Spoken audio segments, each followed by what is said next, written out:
Beethoven wasn't going to let his deafness screw with his unfinished obsession. No, he was going to find a way to feel the vibration while I resist the Marky Mark reference. Eventually, he settled on a metal rod attached to his piano and that he bit to feel the sound.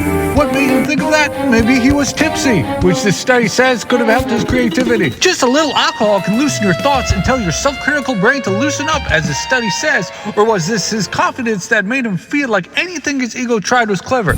Today, I'm going to look at the studies that might actually produce creative results if you try them. From the chemicals to the psychology of pretending, my further research will help explain why I don't need to ask further about the man's metal rod. If I were bored of my marketing job, I might make up nonsensical words for poetry to pass the time, just like Dr. Seuss did before he wrote children's books. Eventually, this helped him break his semantic associations, which is a fancy way of saying words and their implied meaning.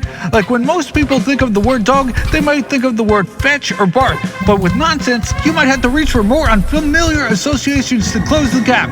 Example, what the hell is a Grinch? Well, you figured it out. That would be the first technique. Mild hypoglycemia, that's the next technique. Yeah, before you eat, you can take advantage of some weaker cognitive centering because you lack the fuel to.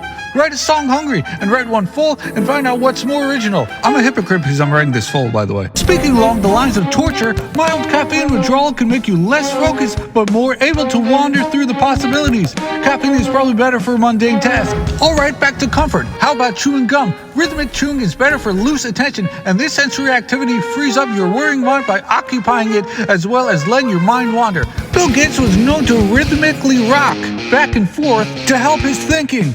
Or, at least that's what some people say. So in short, maybe choose something. The next promaco is reject your best idea automatically. Example, the Django Reinhardt lost 2 of his fingers in a fire and failed to play like he originally would, so instead he created another style. Another dubba to get more ideas is to think in your own pigsty. A messy desk prompts more associations in your thoughts than living in a lighthouse. Example would be Einstein. This next propos is about speaking in an accent. You'll psychologically distance yourself from your own self-censorship and become an actor. Studies say you're more risk-averse and big-picture oriented by this exercise.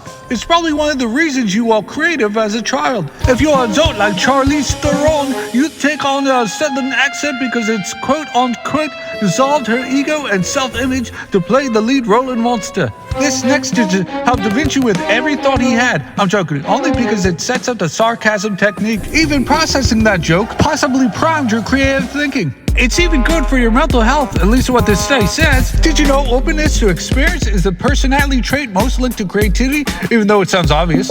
I know you might be saying, but I don't like people. Well, a good alternative to this is to watch a new type of movie or listen to a new music genre. That would be the next cookie dabbler. It's almost like all the ideas that might lead to more ideas start with openness. Is there one thing that starts with closeness? Yes, there it is. It's called boredom. Doing something boring like putting pennies in a jar, if there's any left, by the way, will free up your problem-obsessed mind for a bit while your subconscious mind works on the solutions. So in short, boredom quiets down the voice that says, is this useful in any way? This segues into REM sleep. When Mr. Bean came up with solutions to his comedy skits, he would sometimes get solutions from his sleep, which is really saying something because his IQ is genius level, according to an interview. REM sleep is basically when you dream. Like being bored, your self-censorship part of the brain is less active while your associations are more free-flowing. Hence the weird dreams you have. Want to increase REM sleep? De-stress yourself by night and make sure to get bright natural light in the morning. Another technique is just to keep asking why. Why? Because it questions rigid assumptions. Why? Because it's a question, dumbass. Why? Because there's a problem. Why? This is how I'm writing. Never mind. Another wump is saying yes and instead like an improv team member. Someone throws out an assumption or story and I react. Example, Mr. East, your flying toilet would only make a viral TikTok video. And I reply, yes and. That's how I'll market it in the first place. Some might say, can't I just ask ChatGPT for ideas? I know some are generic, but I might get there faster. Well, if you're a creator and have a good sense of taste, this might not be the best option sometimes. Imagine how long it would take Beethoven to complete his 5th symphony if he just asked ChatGPT for every move. Intuition is faster if you got the skills anyway. This other technique might be to close your damn eyes because you're giving yourself more bandwidth, because you're processing less and more relaxed to make your mind wander. This is something the late producer Quincy Jones used to do. I also recommend his book 12 Notes, which is an excellent book about creativity. Alright, double time. Take walks to stimulate your mind, or just continue with the grind. Be less judgmental over time, also combine words that rhyme. Get an oblique strategies card set, or find the inspired mindset. Dun dun dun dun.